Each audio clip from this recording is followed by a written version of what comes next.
नहमदुहु व नुसल्ली अला रसूलिहिल करीम अम्मा बाद फ़ाउज़ु बिल्लाहि मिनश शैतानिर रजीम बिस्मिल्लाहिर रहमानिर रहीम रब्बि इश्रह ली सदरी व यस्सिर ली अमरी वहलुल उक़दतम मिन लिसानी यफ़क़हू क़ौली आमीन या इलाही आमीन।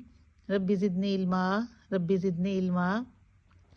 सूरतुल बकरा आयत नंबर 30।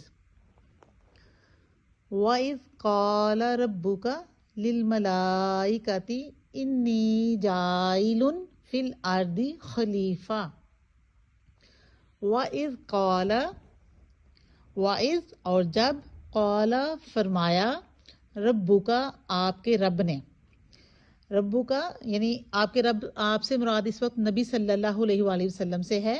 वइज़ क़ाल रब्बुका और जब आपके रब ने, अल्लाह ताला अपने नबी सल्लल्लाहु अलैहि वसल्लम को मुखातब करके कह रहा है कि जब आपके रब ने कहा लिल मलाइकति फरिश्तों से, इन्नी बेशक मैं, जाइलुन बनाने वाला हूँ, फिल अर्दी जमीन में, खलीफा एक खलीफा यानी एक जानशीं। और जब आपके रब ने फरिश्तों से कहा कि बेशक मैं जमीन में एक जानशीं बनाने वाला हूँ। इस जमीन पर इंसान की तारीख कब शुरू हुई, कैसे शुरू हुई, ये उसका जिक्र है। अव्वल बशर आदम अलैहिस्सलाम की तख्लीक, ज़मीन पर उनकी आमद का वाक़या कैसे हुआ, ये उस सब के बारे में है। ज़मीन की आबादकारी की तरफ इशारा है कि अल्लाह ताला ने इंसान को ज़मीन में भेजा ताकि उसके अहकामात को वो इस दुनिया में इस्टेब्लिश करे। खलीफा का मतलब बाइख्तियार होना भी है, तो यहाँ पर खलीफा का मतलब इंसान के बाइख्तियार होने की तरफ भी इशारा है कि ज़मीन पर ऐसी मखलूक पैदा करने वाला हूँ मैं। अल्लाह ताला ने कहा कि मैं ज़मीन पर ऐसी मखलूक पैदा करने वाला हूँ कि जो बाइख्तियार होगी। क़ालू अतजअलु फ़ीहा मन युफ़सिदु फ़ीहा व यस्फ़िकु दिमा। क़ालू तो उन्होंने कहा, यानी उन फरिश्तों ने आगे जवाब में कहा, अतजअलु क्या तू बनाएगा, फ़ीहा इसमें यानी इस ज़मीन में, मन युफ़सिदु जो कि फ़साद करेगा, फ़ीहा इसमें इस ज़मीन में, व यस्फ़िकु दिमा और वो बहाएगा खून। तो आगे से फरिश्तों ने जो जवाब दिया, यानी जब अल्लाह ताला ने फरिश्तों से कहा कि ज़मीन में मैं अपना एक खलीफा बनाने वाला हूँ, तो फरिश्तों ने आगे से जवाब दिया कि क्या तू ज़मीन में ऐसे शख्स को या ऐसी मखलूक को बनाएगा जो ज़मीन में फ़साद करेंगे और वो कत्लो गारत करेंगे, खून बहाएंगे। ये फरिश्तों की इंसान के बारे में एक असेसमेंट थी। फरिश्तों को अल्लाह ताला के इस इरादे से कोई एतराज़ नहीं था, उनके जहन में सिर्फ एक सवाल था, क्योंकि पहले जो जिन्नात ज़मीन में रहते थे उन्होंने ऑलरेडी बहुत फसाद फैलाया हुआ था।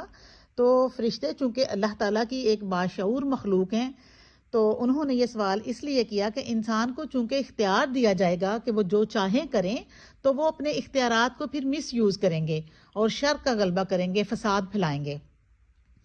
वनहनु नुसब्बिहु बिहम्दिका व नुक़द्दिसु लका। वनहनु और हम, यानी वो फरिश्ते आगे मजीद बात कर रहे हैं। एक पहले उन्होंने ये बात कर दी कि जो ज़मीन में फसाद फैलाएंगे, अगर तू ऐसी एक खलीफा बनाने वाला है, अल्लाह ताला से वो कह रहे हैं, तो उसके मजीद आगे से वो कह रहे हैं वनहनु नुसब्बिहु और हम तस्बीह बयान करते हैं, बिहम्दिका साथ तेरी तारीफ के, व नुक़द्दिसु और पाकी बयान करते हैं, पाकीज़गी बयान करते हैं, लका तेरे लिए। यानी फरिश्तों ने ये कहा कि हम तो आपकी तस्बीह बयान कर रहे हैं हर वक्त, जो कि खूब अताअत और पाकी बयान कर रहे हैं, दिल से भी और ज़ुबान से भी, और हम इतने फर्माबरदार हैं कि पूरा माहौल ही अताअत और फर्माबरदारी का नमूना बना हुआ है कि नाफरमानी का कोई गुमान ही नहीं है। क्योंकि पीछे तो जैसे हम पढ़ चुके हैं कि इंसान को अल्लाह ताला ने इबादत के लिए पैदा किया है।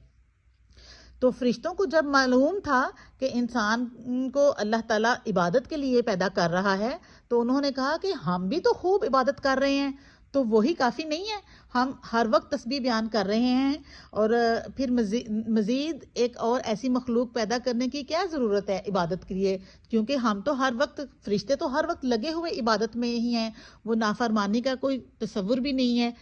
تو پھر اللہ تعالیٰ نے ان سے کہا قال انی اعلم ما لا تعلمون، قالا فرمایا، تو اللہ تعالیٰ نے ان کو جواب میں فرمایا انی بے شک میں، اعلم جانتا ہوں، ما لا جو کہ نہیں، تعلمون تم جانتے، یعنی کہ اللہ تعالیٰ نے کہا کہ یہ میرا ایک پلان ہے اور مجھے ہی پتا ہے کہ میں کیا کر رہا ہوں۔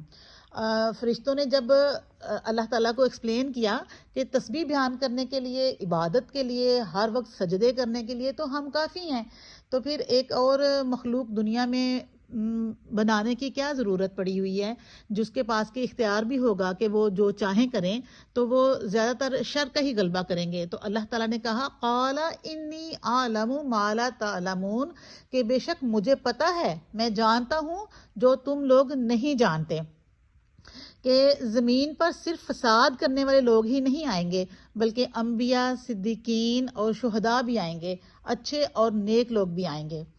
اللہ تعالی ہمیں اپنے بہترین لوگوں میں شامل کرے، آمین۔ السلام علیکم ورحمۃ اللہ وبرکاتہ۔